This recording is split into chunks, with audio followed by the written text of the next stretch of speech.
இறக்கி அப் பண்ணணும். மேக்ஸிமம் உங்களை முடிஞ்ச வெயிட் வச்சு நல்லா டெப்த்தாக இறக்கி லிஃப்ட் பண்ணணும். 15 கவுண்ட்டு 4 செட்டு பண்ணணும். வெயிட்டை மேலே தூக்கும்போது பிரீத் அவுட், கீழே இறக்கும்போது பிரீத் இன். க்ரிப்பு கரெக்டாக பிடிக்கும். அடுத்தது டிக்ளைன் தம்பிள் ப்ரெஸ்.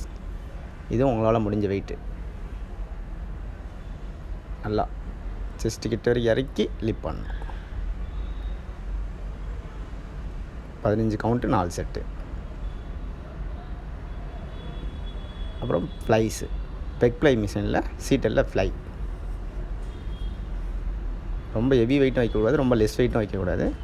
ஆவரேஜான வெயிட்டை வச்சு பண்ணணும். அடுத்தது ஃபுல் ஓவர், அதாவது பெண்டாம் சொல்லுவாங்க இல்லைங்களா, தம்பிள் வச்சு கரெக்டாக எல்போ க்ளோஸ் பண்ணி செஸ்ட் வரைக்கும் கொண்டு போய் மேக்ஸிமம் லெவல் வரைக்கும் டவுன் பண்ணணும். நல்லா நீங்கள் கரெக்டாக பண்ணுறோமா இல்லையான்ட்டு தான் மாஸ்டர் வாட்ச் பண்ணுவார்.